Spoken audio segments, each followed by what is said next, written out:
नवाब वाजिद अली शाह प्राणी उद्यान में मंगलवार को अंतर्राष्ट्रीय बाघ दिवस का आयोजन धूमधाम से किया गया। इस खास मौके पर स्कूली बच्चों ने बाघों के संरक्षण के लिए जागरूकता रैली निकाली। बच्चों ने बाघों की सुरक्षा का संदेश फैलाते हुए नारे लगाए, जिससे उपस्थित लोगों में उत्साह और जागरूकता का संचार हुआ।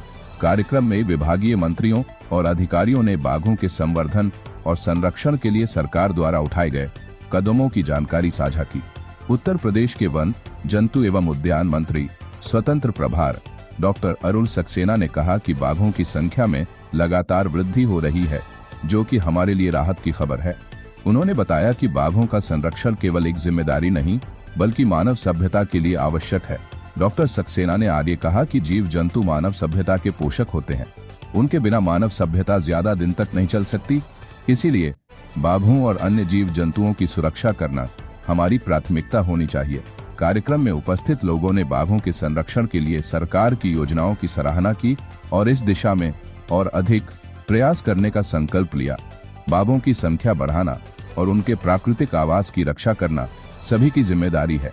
इस प्रकार अंतर्राष्ट्रीय बाघ दिवस ने न केवल बाघों के प्रति जागरूकता बढ़ाई, बल्कि सभी को एकजुट होकर उनके संरक्षण के लिए प्रेरित किया।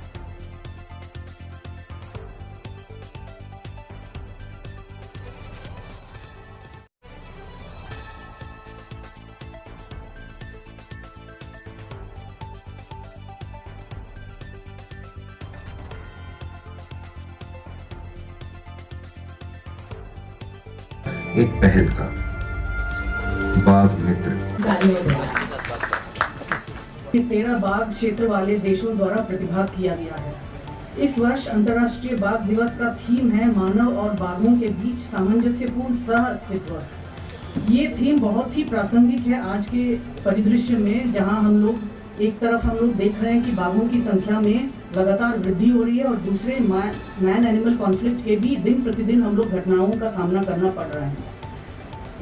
बाघ संरक्षण पूरे पारिस्थितिक तंत्र की स्वास्थ्य को सुरक्षित रखता है और यह थीम मनुष्य और बाघों के एक दूसरे के साथ रहने के तरीके खोजने के महत्व पर जोर देती है और ऐसे संरक्षण प्रयासों की आवश्यकता पर प्रकाश डालती है जो दोनों प्रजातियों और उनके साझा पारिस्थितिक तंत्र के लिए लाभकारी हो।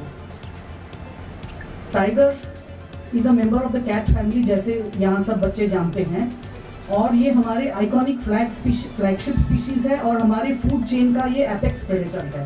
अटैक किया जाता है वो दुर्घटना ही है, क्योंकि मेरे गांव में बाघ का मूवमेंट लगभग 10 साल पहले से रेगुलर हर साल होता है।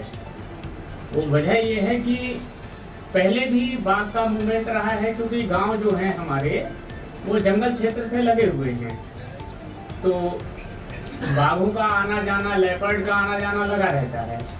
लेकिन ये पहली बार हुआ है कि बाघ द्वारा किसी मनुष्य पर हमला किया गया और उसे मार दिया गया। तो वजह ये रही होगी कि हो सकता है उसे अपना शिकार लगा हो। आमतौर पे उसने जब भी हमला किया हमारे यहाँ जंगली जानवरों पे ही हमला किया, जैसे गाय मिली हो, आवारा पशु जो भी मिले हो उन्हीं को। तो जैसे ही 14 जुलाई को मेरे यहाँ घटना होती है तो सुबह 6 बजे का समय रहा है और मैं तुरंत हमारे डिप्टी रेंजर हैं उनको फ़ोन करता हूँ, शेर सिंह जी को, कि मेरे यहाँ ऐसा ऐसा हुआ है, आप तत्काल जो भी आपके पास स्टाफ है संबंधित स्टाफ को लेकर आइए। आज विश्व बाघ दिवस है, इस पर मैं आप सबके माध्यम से आम जनता को बधाई देना चाहता हूँ। हमारे देश के अंदर बाघों की संख्या काफ़ी बढ़ गई है, हमारे प्रदेश के अंदर बाघों की संख्या काफ़ी बढ़ गई है और इतनी संख्या इससे पहले कभी नहीं बढ़ी जितनी योगी जी के नेतृत्व में बढ़ी। और उसकी वजह है हमारे यहाँ जंगल बढ़ रहे हैं, हमारे यहाँ ग्रीनरी बढ़ रही है। तो मैं ये कहूँगा हमारे यहाँ जो बाघों का बेटर हैबिटेट है, हमने बाघों के शिकार पर सख्ती की है, हम अवैध कटान पर रोक लगा रहे हैं। यही वजह है कि हमारे यहाँ बाघों की संख्या बढ़ रही है और बाघों की संख्या के साथ साथ हम जो खास जोर दे रहे हैं मैन एनिमल कॉन्फ्लिक्ट रोकने पे, आम जनता को एजुकेट कर रहे हैं कि टाइगर से कैसे बचो। बाघ मित्र इस काम में हमारा विशेष सहयोग कर रहे हैं। हम कहीं भी अगर बाघ का अंदेशा होता है तो लोगों को सूचित किया जाता है कि इधर की तरफ मत निकलो, बच्चों को शाम को अकेला मत खेलने दो। उसके साथ ही साथ हम लोगों पर खास ध्यान देते हैं, खेतों में अकेले मत जाओ, खेतों में जाओ तो 3-4 लोग एक साथ ग्रुप में जाओ। महिलाएं जंगल से लकड़ी बीनने या कोई और चीज़ बीनने अकेली ना जाएं। जंगल के अंदर शाम के वक्त बिल्कुल ना जाएं। शौचालय अब घरों में बन गए हैं, शौच को बिल्कुल जंगल में ना जाएं। जंगल के अंदर जाएं तो ग्रुप्स के अंदर जाएं, और वरना कोशिश तो यही करें कि जंगल के पास ना जाएं। देखिए, लखनऊ के अंदर लाइन सफारी, लखनऊ के अंदर जो हम कोकरेल में बना रहे हैं नाइट सफारी, उसके लिए हम काम कर रहे हैं। सुप्रीम कोर्ट में एक मुकदमा थोड़ा चल रहा है, उसकी वजह से थोड़ी देर लग रही है, और मैं समझता हूँ जल्दी ही वो भी निपटेगा और नाइट सफारी का काम जल्दी ही शुरू होगा। ये दुनिया की 5वीं नाइट सफारी होगी, हिंदुस्तान की पहली नाइट सफारी होगी, वो भी उत्तर प्रदेश में और लखनऊ में होगी।